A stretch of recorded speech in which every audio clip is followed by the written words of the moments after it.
yang menjadi kegalauan saya, kenapa Tuhan memilih saya untuk hidup, untuk ada. Jadi kalau misalnya ditanya ya, saya ingin tanya sekali, Tuhan kenapa engkau memilih aku untuk hidup? Ya jawabannya akan logika, secara logika kan, ya udah tanya aja sama Tuhan. Tetapi kata Bapak Guru, saya harus tanya ke Simbah Guru. Dan mungkin saja bisa jawab. Terima kasih. Kasih. Kita niati aja karena sekarang tinggal 20 menit kurang. Kita niati maksimal sampai setengah 4 sisan. Saya harus singkat dan saya mohon izin Sabrang dan Mas Suko untuk ikut mengingatkan. Tapi saya pasti tidak akan saya uraikan terlalu mendalam. Jadi sehubungan dengan anak kita yang mengatakan, kenapa saya yang dipilih gitu ya, kenapa saya, dengan semua pertanyaan eksistensial dia tadi, itu saya rentang luas seperti ini. Sabrang mengatakan beda antara identitas dengan personalitas ya. Kalau personalitas itu adalah kondisi alamiah Anda, identitas adalah yang Anda bangun secara budaya atau secara pemikiran, yang terapannya bisa di politik, bisa di organisasi, bisa di apa saja. Saya ingin katakan sama Anda, iki mergo ini Ma'iyah ini luar biasa, ilmunya tidak fakultatif, ilmunya sangat universal, sehingga kita sampai ke tataran sampai marifat-marifat tadi, dan itu semua relevan satu sama lain. Saya ingin katakan satu hal, bahkan tidak ada personalitas dalam kehidupan manusia aslinya. Anda jangan berpikir bahwa Nabi Muhammad adalah Nabi Muhammad. Selama kamu masih menyangka Muhammad adalah punya personalitas di mana dia adalah anaknya Pak Abdullah dan Ibu Aminah, Anda salah sangka. Kalau Anda menyangka saya adalah Muhammad Ainun Najib, itu sumber penderitaan Anda di masa yang akan datang, karena saya bukan Nabi Ainun Najib ya. Ini mungkin masih jadi pertanyaan Anda, tapi bisa lebono omonganku itu, kok kan salah sangka kon. Aku duduk Ainun Najib ya. Muhammad bin Abdullah yang dikasih jatah 63 tahun itu pun cuma identitas sementara, bukan personalitas.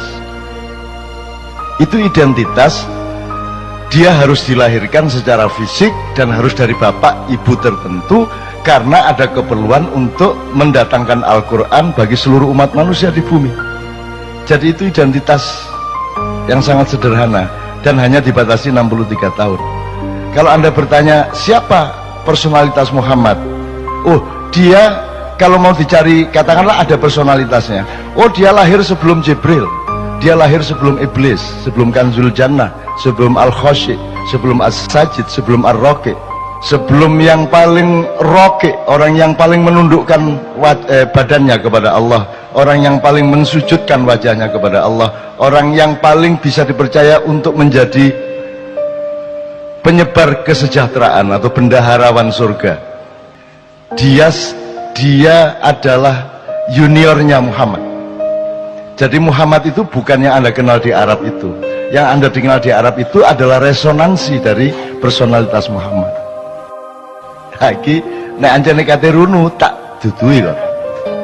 Ya, jangan disangka Muhammad bin Abdullah itu adalah personalitas. Itu cuma tugas sementara dan hanya sebentar sekali, yaitu 63 tahun. Jangan disangka bahwa dia sebuah diri, dia hanya sebuah peran. Ya Mas, kalau dicari, oke, kalau masih ada personalitasnya, ya Nur Muhammad, cahaya Muhammad, Big Bang kata orang modern, di mana Allah menciptakan cipratan cahaya yang kemudian menjadi kumparan-kumparan, terus kemudian membelah-belah menjadi planet-planet dan galaksi-galaksi, satelit-satelit dan matahari-matahari. Jadi Muhammad itu lahir sebelum alam semesta, Muhammad itu lahir sebelum Iblis, apalagi Jibril. Maka Jibril itu adalah juniornya Muhammad. Maka kapan saja Muhammad memanggil Jibril, Jibril akan datang. Bahkan Iblis yang disuruh berperan untuk menjadi musuhnya manusia dan musuhnya Muhammad itu bisa dipanggil, didawui, ditimbali oleh Muhammad kapan saja, dan apapun yang ditanyakan oleh Muhammad dijawab oleh iblis dengan sejujur-jujurnya. Kalau dia benar-benar musuh, dia tidak akan menjawab sejujur-jujurnya, dia hanya berperan. Jadi iblis itu cuma identitas, bukan personalitas. Anda jangan salah sangka. Nah, kalau dikejar lagi, sebenarnya tidak ada Nur Muhammad. Itu bukan personalitas, tidak ada diri yang sejati kecuali Allah itu sendiri subhanahu wa ta'ala. Yang lain bukan diri, yang lain hanya cipratan dari diri sejati. Cepat ya. Jadi kon iku aja tak gopoh karo awakmu dhewe. Kok aku anggitmu kon iku ono ta? Kon iku gak ono. Iku mek kun wis kon mari ono gak ono, mari ono gak ono, gak ono masalah. Jadi awakmu gak usah perhatian sama dirimu. Dirimu itu tidak penting. Dan saya hidup itu bekalnya adalah yakin bahwa aku tidak penting. Yakin bahwa bukan aku ini yang akan jadi pusat perhatianku. Di dalam diriku tidak ada aku. Di dalam diriku tidak ada Ainun Najib. Karena sudah penuh cinta. Dan cintaku tidak boleh aku tujukan kepada diriku sendiri yang sementara bernama Ainun Najib. Di dalam diriku tidak ada diriku. Gitu loh. Wah, ini nak diterusno kon tambah pecah ndasmu, utangnya akeh. Tidak puisi-puisi jam 3 esok. Wes, nek disederhanakan gini. Di dalam diri Karwo ada apa? Seharusnya di dalam diri Karwo itu penuh urusan Jawa Timur, betul enggak? Selain itu tidak ada di dalam diri Karwo. Tapi Anda lihat semua pejabat, hampir semua pejabat, semua presiden di dalam dirinya penuh dengan dirinya. Betul enggak? Sehingga dididik bela diri karena perhatian utama dia adalah kepada dirinya yang dia sangka ada. Kalau Anda ingin menjadi orang besar, kalau Anda ingin meraih kebesaran, Anda tidak bisa memanggul kebesaran dan tidak bisa menjadi kebesaran itu selain Anda bergabung dengan kebesaran sejati, yaitu Allah Al-Akbar. Kalau Anda bergabung dengan kebesaran Allah, maka engkau menjadi bagian dari kebesaran itu. Anda tidak bisa diganggu gugat oleh siapapun saja. Gitu ya. Jadi aku nang anakku sing arek endi kemarin Malang tadi. Sing Nadia, ya bener. Nadia apa yang sebelumnya? Ya Nadia, kamu ndak usah pikirin dirimu sendiri dan ndak usah kok aku lah, anggitmu aku iku sapa? Kon iku sapa anggitmu? Gak usah kok perhatian no awakmu iku. Tapi nek ancane kon ngeyel tiap hari kamu bertanya begitu, kon tak kandhani. Sebentar lagi kamu akan tahu kenapa kamu yang dipilih oleh Allah menjadi dirimu. Radio ya. 1 tahun kemudian kamu akan tahu kenapa engkau yang dipilih.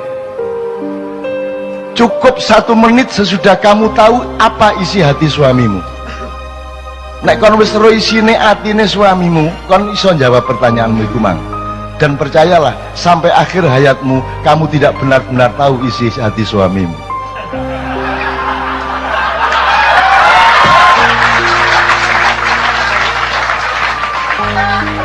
Wis ta aja adik percaya karo sapa-sapa kejaba karo Gusti Allah. Bojomu nuroni kon bayangno Luna Maya iku.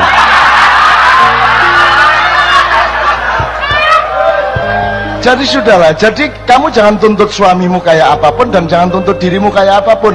Penuhilah dirimu dengan pekerjaan-pekerjaan dan perbuatan baik yang Allah perintahkan. Jadi dirimu adalah perbuatan baikmu itu, bukan Nadianya, bukan yang kamu sangka dirimu itu.